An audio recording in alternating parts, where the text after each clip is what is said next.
Bienvenue dans l'instrumentarium de l'insolite. Pour cet épisode, je vais vous parler d'un instrument que l'on m'a beaucoup demandé.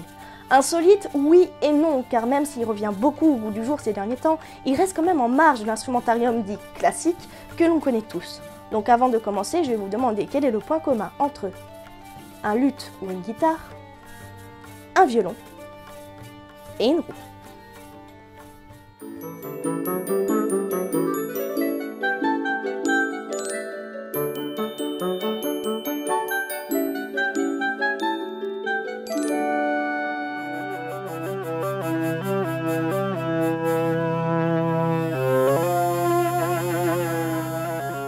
La vielle à roue possède une histoire assez tumultueuse, tantôt appréciée de tous et si vite oubliée quelques années plus tard. Elle a failli disparaître à de nombreuses reprises. De plus, elle a la particularité d'avoir été pratiquée par deux classes sociales complètement opposées.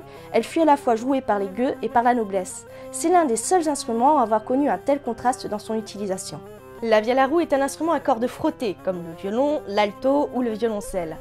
Mais sa philosophie réside essentiellement sur le fait que l'on obtient un son continu. Ainsi, la vielle est au violon ce que la cornemuse est au hautbois. Notre vielle à roue est une amélioration de deux anciens modèles, elle possède donc plusieurs formes différentes. C'est pour cette raison qu'il me sera impossible de vous en parler sans présenter ses ancêtres.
Comme dit précédemment, la vielle à roue possède la particularité de produire un son continu.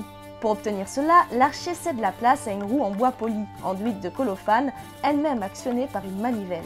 Pour pallier l'absence de crin que l'on retrouve sur l'archet, les cordes sont entourées de coton à longue fibre. Petite parenthèse sur la colophane. La colophane est un petit bloc de sève dure que l'on va appliquer sur les crins de l'archet afin de créer une accroche. Sans ça, vous aurez beau frotter votre archet sur les cordes de votre violon ou faire tourner votre roue, que vous n'obtiendrez qu'un son médiocre, voire aucun son. Si sur le violon, ce sont les doigts qui viennent s'appuyer sur le manche de l'instrument, sur la vielle, cet effet est obtenu mécaniquement par les petits ergots de bois, les sautereaux, montés sur des touches qui coulissent dans le boîtier du clavier. Chaque touche comporte deux sautereaux, car la vielle possède deux cordes mélodiques, les chanterelles. Comme la cornemuse, la vielle possède des bourdons. Ces cordes de bourdons sont généralement au nombre de 4. De basse, la mouche qui a un bourdon ténor et la trompette. La corde trompette possède la particularité de pouvoir actionner un petit chevalet mobile, dit le chien, qui est un chevalet qui se met en vibration à chaque coup d'accélération de la manivelle, nommé également le coup de poignet. Tout en vibrant, son extrémité tape sur une plaque d'os ou d'ivoire incrustée dans la table, produisant ainsi un grésillement qui sert à souligner soit l'articulation de la mélodie pour la musique baroque, soit la rythmique pour la musique traditionnelle. Enfin, il existe des cordes qui vibrent par transmission de vibrations de la caisse en sympathie, d'où leur nom, les cordes sympathiques. Elles prolongent le son des chanterelles par un écho cristallin. Concernant son histoire, tout commence par l'orchestrum. Il est basé sur le même principe que notre vielle, mais il possède une taille relativement importante, nécessitant ainsi deux musiciens, l'un actionnant la manivelle et l'autre manipulant le clavier. Cet instrument apparaît autour de l'an 1000 dans l'iconographie, vitraux et enluminure, et dans la sculpture romane, en Europe principalement, dont les frontons de cathédrales espagnoles comme celle de Saint-Jacques de Compostelle. L'instrument semble avoir été utilisé essentiellement dans les églises et il sera détrôné par l'arrivée de l'orgue. Vers les XIIIe et XIVe siècles apparaît alors la vielle médiévale dans l'iconographie. Plus conventionnelle, elle se pratique à un seul musicien. Dans les textes, elle est parfois qualifiée de symphonie ou chiphonie, terme dérivant de symphonie. Beaucoup de représentations ont trait au domaine religieux, comme les anges pleureurs, les anges musiciens. Les gravures évoquent leur utilisation par des ménestrels et troubadours. C'est à la Renaissance que les choses se précisent. La forme de la caisse de vielle semble se stabiliser dans une configuration dite trilobée. Autrement dit, elle se termine côté manivelle par 3 lobes en demi-lune. Ses bords sont soit presque droits, de forme rectangulaire, soit inclinés, de forme trapézoïdale. À la toute fin du XVIIe siècle, la forme de la caisse évolue de plus en plus vers une forme trapézoïdale, et les lobes diminuent jusqu'à s'effacer complètement pour laisser la place à un arrondi unique sur la face côté manivelle. Là encore, on ne peut se fier qu'à l'iconographie, notamment dans la peinture flamande et certaines gravures françaises, pour constater que l'instrument est plus spécialement utilisé par les couches sociales du bas de l'échelle. Ménéstriers professionnels de petit statut jouant dans des fêtes villageoises, mendiants statiques utilisant la vielle pour attirer les gens, ou mendiants itinérants. On sait grâce à l'ouvrage d'Antoine Terrasson, Dissertation historique sur la vielle, comment cette dernière a réussi à conquérir les faveurs de la haute société. D'abord, le compositeur Jean-Baptiste Lully emploie cet instrument de façon anecdotique dans certains de ses ballets à la fin du XVIIe siècle. Ensuite, au début XVIIIe, les peintres Jean-Antoine Watteau et Nicolas Lancret le représentent dans leurs tableaux de fêtes galantes. Enfin, Jeannot et Larose, deux musiciens qui jouent de la vielle avec talent, se font remarquer dans les salons de la haute société parisienne, montrant ainsi que l'on peut exécuter des pièces complexes de musique savante sur la vielle.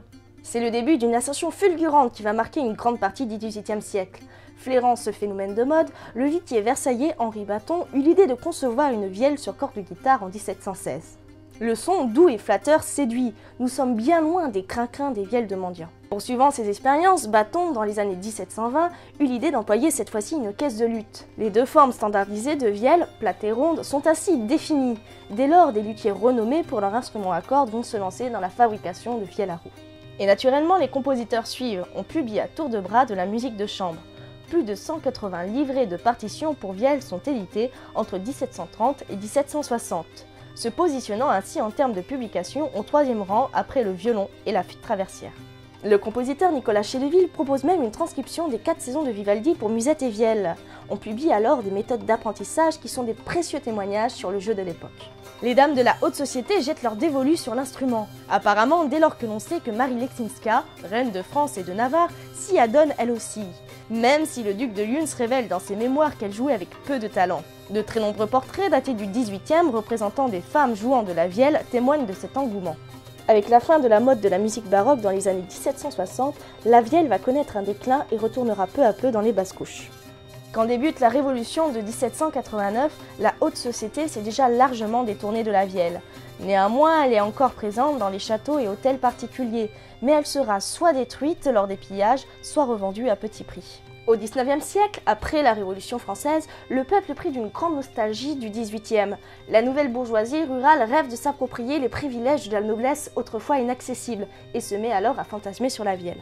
On se met à fabriquer de nouveau des vielles. Ces instruments du XIXe reproduisent les formes générales de ceux du XVIIIe en augmentant les dimensions pour plus de volume sonore afin de répondre aux demandes de l'époque.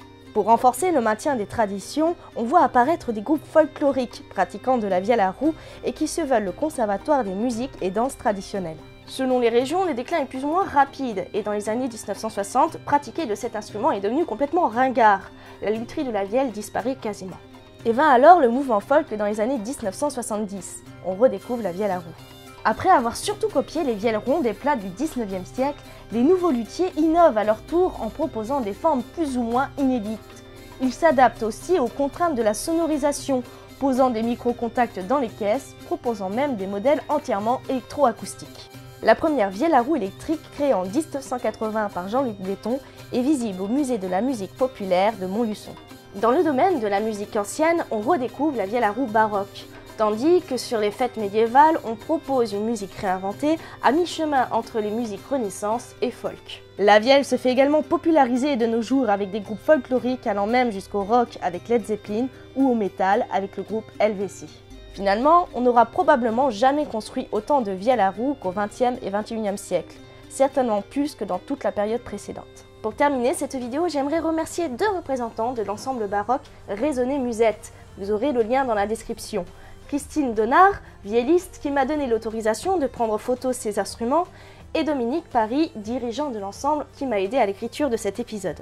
Et je terminerai par une citation de Pierre Imbert. La vielle à roue a toujours été un instrument contemporain des époques qu'elle a traversées, et n'en déplaise à certains empêcheurs de tourner en rond, cet instrument polyvalent reste ouvert à toute nouvelle approche musicale, technique ou organologique. Sur ce, à la prochaine et que la musique soit avec vous.